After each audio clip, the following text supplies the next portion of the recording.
Styling star Allu Arjun ನಟನೆಯ ಪುಷ್ಪ sequel ಭಾರೀ ನಿರೀಕ್ಷೆ ಹುಟ್ಟುಹಾಕಿದೆ. ಸ್ವಾತಂತ್ರ್ಯ ದಿನಾಚರಣೆ ಸಂಭ್ರಮದಲ್ಲಿ ಚಿತ್ರವನ್ನು ತೆರೆಗೆ ತರುವ ಪ್ರಯತ್ನ ನಡೆಯುತ್ತಿದೆ. ಇದೀಗ ಪುಷ್ಪ 2 ಕ್ಲೈಮ್ಯಾಕ್ಸ್ ಬಗ್ಗೆ ಇಂಟ್ರೆಸ್ಟಿಂಗ್ ಸಂಗತಿಯೊಂದು ವೈರಲ್ ಆಗುತ್ತಿದೆ. ಈ ಸುದ್ದಿ ಕೇಳಿ ಅಭಿಮಾನಿಗಳು ಕೂಡ ಥ್ರಿಲ್ ಆಗಿದ್ದಾರೆ. ಬಾಹುಬಲಿ ಹಾಗೂ ಕೆಜಿಎಫ್ ಸರಣಿಗಳು ಭಾರತೀಯ ಚಿತ್ರರಂಗದ ದಿಕ್ಕು ಬದಲಿಸಿದ್ದು ಸುಳ್ಳಲ್ಲ. ಫಿಲ್ಮ್ ಮೇಕರ್ ಸಿನಿಮಾ ಮಾಡುವ ಶೈಲಿಯನ್ನು, ಕತೆ ಹೇಳುವ ವಿಧಾನದಲ್ಲಿ ಭಾರೀ ಬದಲಾವಣೆಗೆ ಈ ಎರಡು ಸಿನಿಮಾಗಳು ನಾಂದಿ ಹಾಡಿದವು. ಈಗ ಪ್ಯಾನ್ ಇಂಡಿಯಾ ಕಾನ್ಸೆಪ್ಟ್ ಟ್ರೆಂಡಿಂಗ್ನಲ್ಲಿದೆ. ಇನ್ನು ಒಂದೇ ಕಥೆಯನ್ನು 2 ಭಾಗಗಳಲ್ಲಿ ಹೇಳುವ ಪ್ರಯತ್ನ ಕೂಡ ಹೆಚ್ಚಾಗುತ್ತಿದೆ. ಸುಕುಮಾರ್ ನಿರ್ದೇಶನದಲ್ಲಿ ಬಂದ ಪುಷ್ಪ ಸಿನಿಮಾ 350 ಕೋಟಿಗೂ ರು ಕಲೆಕ್ಷನ್ ಮಾಡಿತ್ತು.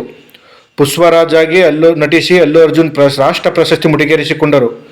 ಆದರೆ ಸಾಕಷ್ಟು ಜನ ಪುಷ್ಪ ಸರಣಿಯನ್ನು ಕನ್ನಡದ ಕೆಜಿಎಫ್ ಸರಣಿ ಜೊತೆ ಹೋಲಿಕೆ ಮಾಡಿದರು. ಪುಷ್ಪರಾಜ್ ಕತೆಗೆ ರಾಜ ಕೃಷ್ಣಪ್ಪ ಬೈರ್ಯ ಆಲಿಯಾಸ್ ರಾಕಿ ಕಥೆಯೇ ಪ್ರೇರಣೆ ಎನ್ನುವರು ಇದ್ದಾರೆ. ಮೊದಲ ಭಾಗದಲ್ಲಿ ಗರುಡನ ರುಂಡ ಚಂಡಾಡಿ ನಾರಚ್ಚಿ ಸಾಮ್ರಾಜ್ಯವನ್ನು ತಮ್ಮ ಹಿಡಿತಕ್ಕೆ ತೆಗೆದುಕೊಂಡ ರಾಕಿ, ಎರಡನೇ ಭಾಗದಲ್ಲಿ ಆ ಸಾಮ್ರಾಜ್ಯ ದೊರೆಯಾಗಿ ಹೇಗೆ ಮೆರೆದ ಎನ್ನುವುದನ್ನು ಹೇಳಲಾಗಿತ್ತು. ಅದೇ ರೀತಿ ಪುಷ್ಪ ಚಿತ್ರದ ಮೊದಲ ಭಾಗದಲ್ಲಿ ರಕ್ತಚಂದನ ಸ್ಮಗ್ಲಿಂಗ್ ಮಾಫಿಯಾವನ್ನು ಪುಷ್ಪ ತನ್ನ ಹಿಡಿತಕ್ಕೆ ತೆಗೆದುಕೊಳ್ಳುವುದನ್ನು ತೋರಿಸಲಾಗಿತ್ತು. ಸೀಕ್ವೆಲ್ನಲ್ಲಿ ಆತ ಹೇಗೆ ಭೂಗತ ಲೋಕವನ್ನು ಆಳುತ್ತಾನೆ ಎನ್ನುವುದನ್ನು ತೋರಿಸಲು ಚಿತ್ರತಂಡ ಮುಂದಾಗಿದೆ. ಈಗಾಗಲೇ ಪುಷ್ಪ 2 ಪೋಸ್ಟರ್ ಟೀಸರ್ ರಿಲೀಸ್ ಆಗಿ ಧೂಳೆ ಬೀಸಿದೆ. 1,000 ಕೋಟಿಗೂ ರು ಕಲೆಕ್ಷನ್ ಟಾರ್ಗೆಟ್ ಮಾಡಿ ಸಿನಿಮಾ ಕಟ್ಟಿಕೊಡಲಾಗುತ್ತಿದೆ.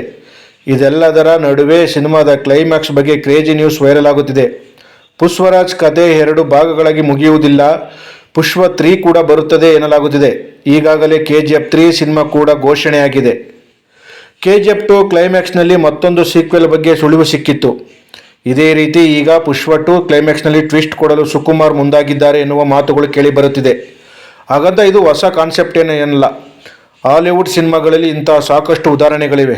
ನಮ್ಮಲ್ಲೂ ಕೆಲ ಸಿನಿಮಾಗಳ ಕ್ಲೈಮ್ಯಾಕ್ಸ್ ನೋಡಿದಾಗ ಸೀಕ್ವೆಲ್ ಮಾಡಬಹುದು ಎನಿಸುತ್ತದೆ. ಆದರೆ 3ನೇ ಭಾಗ ಮಾಡುವುದು, ಆ ಬಗ್ಗೆ 2ನೇ ಭಾಗದ ಕೊನೆಯಲ್ಲಿ ಕುತೂಹಲ ಹುಟ್ಟಿಸುವುದು ಲೇಟೆಸ್ಟ್ ಟ್ರೆಂಡ್ ಅಷ್ಟೇ. ಪ್ರಶಾಂತ್ ನೀಲ್ ನಿರ್ದೇಶನದ ಕೆಜಿಎಫ್ 2 ಕ್ಲೈಮ್ಯಾಕ್ಸ್ನಲ್ಲಿ ರಾಕಿ ಸಾಯುತ್ತಾನೆ ಎಂದು ತೋರಿಸಲಾಗಿದೆ. ಅಲ್ಲಿಗೆ ಕತೆ ಮುಗಿಯಿತು ಎಂದರ್ಥ. ಆದರೆ ಸಿನಿಮಾದಲ್ಲಿ ಏನು ಬೇಕಾದರೂ ಸಾಧ್ಯ. ಸದ್ಯ ರಾಕಿಯನ್ನು 3ನೇ ಭಾಗದಲ್ಲಿ ಹೇಗೆ ಮುಂದುವರಿಸುತ್ತಾರೆ, ಅವನು ಸತ್ತಿದ್ದಾನ ಇಲ್ವಾ ಎನ್ನುವ ಕುತೂಹಲ ಅಭಿಮಾನಿಗಳಲ್ಲಿದೆ. ಇದೇ ರೀತಿ ಪುಷ್ಪ 2 ಕ್ಲೈಮ್ಯಾಕ್ಸ್ನಲ್ಲಿ ಭಾರಿ ಟ್ವಿಸ್ಟ್ ಕೊಟ್ಟು ಕಥೆಯನ್ನು ಮತ್ತೊಂದು ಭಾಗದಲ್ಲಿ ಮುಂದುವರಿಸಲು ಚಿತ್ರತಂಡ ಮುಂದಾಗಿದೆಯಂತೆ. ಚಿತ್ರಕ್ಕೆ ಪುಷ್ಪ 3 ದಿ ರೋರ್ ಎಂದು ಹೆಸರಿಡುವ ಬಗ್ಗೆ ಚರ್ಚೆ ನಡೆಯುತ್ತಿದೆ. ಪುಷ್ಪ 2 ಬಳಿಕ ಕೂಡಲೇ ಶಿವಕುಮಾರ್ ಹಾಗೂ ಅಲ್ಲು ಅರ್ಜುನ್ ಪಾರ್ಟ್ 3 ಮಾಡಲ್ಲ, ಬೇರೆ ಸಿನಿಮಾಗಳಲ್ಲಿ ಕೆಲಸ ಮಾಡಲು ತೀರ್ಮಾನಿಸಿದ್ದಾರೆ. ಆದರೆ ಪುಷ್ಪ 2 ಕ್ಲೈಮ್ಯಾಕ್ಸ್ನಲ್ಲಿ ಮಾತ್ರ ಪುಷ್ಪ 3 ಸ್ವೀಟ್ ಶಾಕ್ ಇರಲಿದೆಯಂತೆ. ಅಂದರೆ ಸೇಮ್ ಕೆಜಿಎಫ್ ಫಾರ್ಮುಲಾವನ್ನು ಪುಷ್ಪ ತಂಡ ಸಹ ಫಾಲೋ ಮಾಡುತ್ತಿದೆ ಎನ್ನುವ ಚರ್ಚೆ ಟಾಲಿವುಡ್ನಲ್ಲಿ ಶುರುವಾಗಿದೆ. ರಾಜಮೌಳಿ ಹಾಗೂ ಮಹೇಶ್ ಬಾಬು ಕಾಂಬಿನೇಷನ್ನಲ್ಲಿ ಭಾರೀ ಪ್ರಾಜೆಕ್ಟ್ ಸಿದ್ಧವಾಗುತ್ತಿದೆ.